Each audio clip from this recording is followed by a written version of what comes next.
Hey guys, Aqua Duelist here, and this last Sunday, locals have finally started back up, and I'm pretty happy and excited about that. I got to finally go to a tournament, and it's been like a month and a half. For those of you who are wondering, I did manage to get third despite my train wreck of misplays. Oh my gosh, like that was horrible after the first round. Like I just misplayed hard, but still managed to get third, which was really nice overall.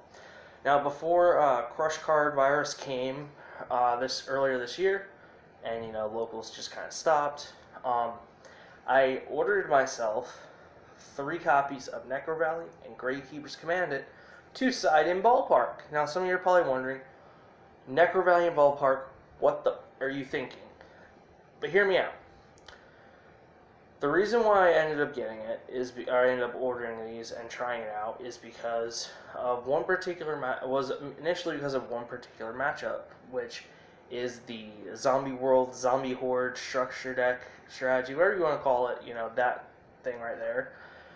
Ballpark auto loses to. And the reason why is because of Zombie World itself. It actually shuts off a lot of different things for Ballpark, which really sucks. It actually makes us almost not really able to play in a sense.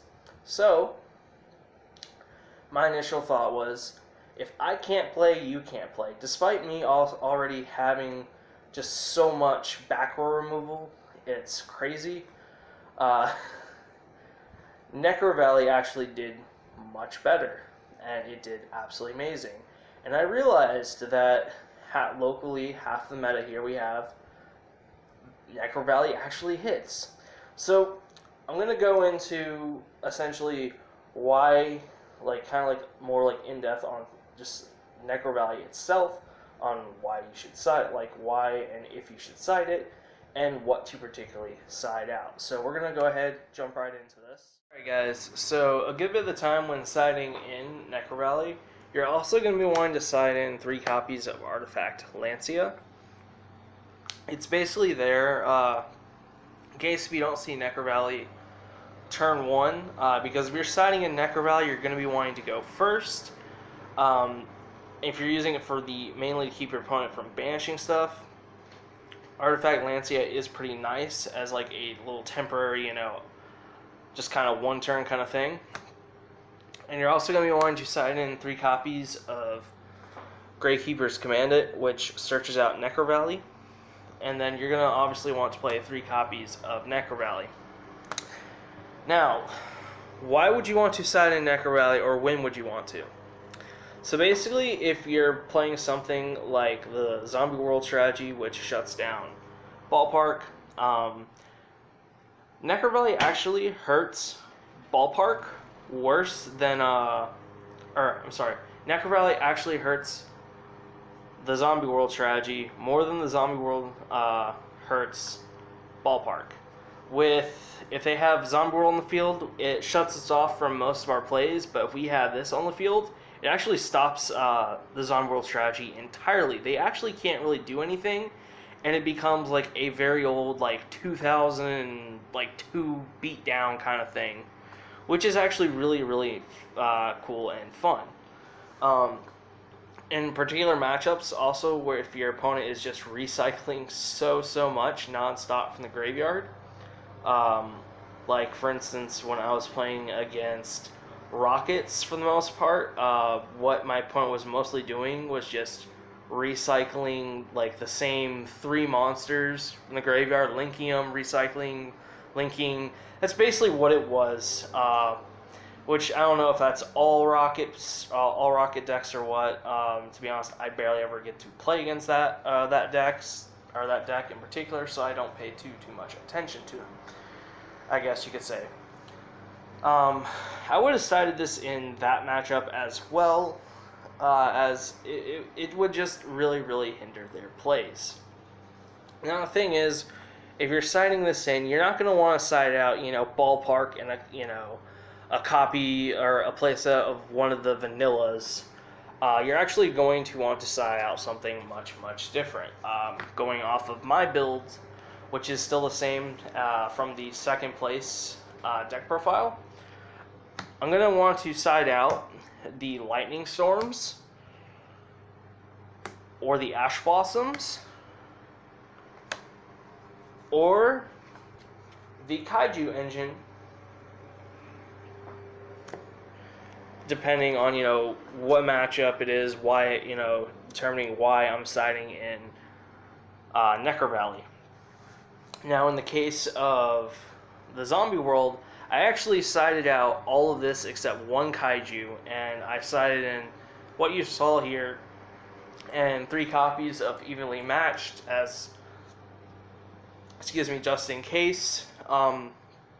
Place the lightning storm in particular, just because the ash blossoms didn't really do anything in that matchup, and these weren't really necessary in a sense. I thought one kaiju was okay in case I needed to just out something very problematic, just in case.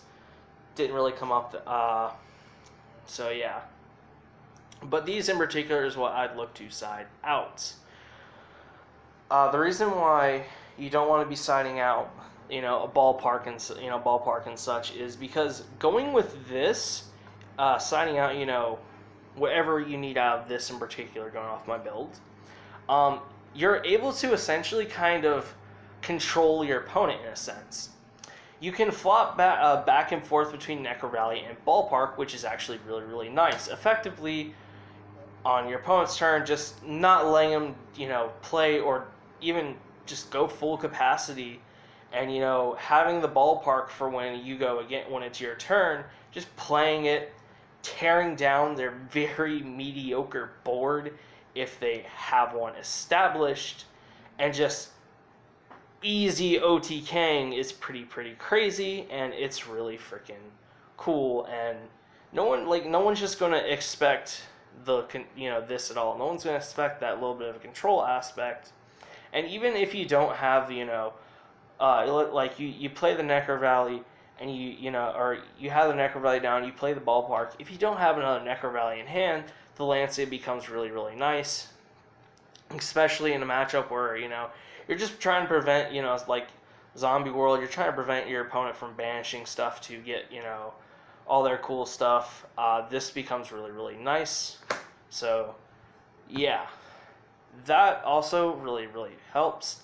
And, it's okay, like, if you don't have the Necrovalley in that instance, but you have the Lancia. So, overall, this actually really worked, and I was rather happy with this, and that's why I decided to share it with you guys. If you guys want to essentially try out siding Necrovalley, the Commandant and Lancia, if you guys aren't doing that, which you probably already should, there you go. That's just kind of something I wanted to share with you guys. It does actually work, and it works pretty well. There is, I feel, a lot of skill involved in between, switching the field spells and such, just knowing when to go from Necrovalley to Ballpark, back into Necrovalley, that kind of stuff. But yeah, so hopefully this helped you guys, gives you a little bit of an idea of another side deck option. And guys, give a like to this video, give it a like. Got any comments? Go ahead and give them a comment, and hit the subscribe button if you guys want to see more content in the future. Thank you guys for watching. Slight editor's note, apparently Necrovalley has 8 different card texts and 7 erratas.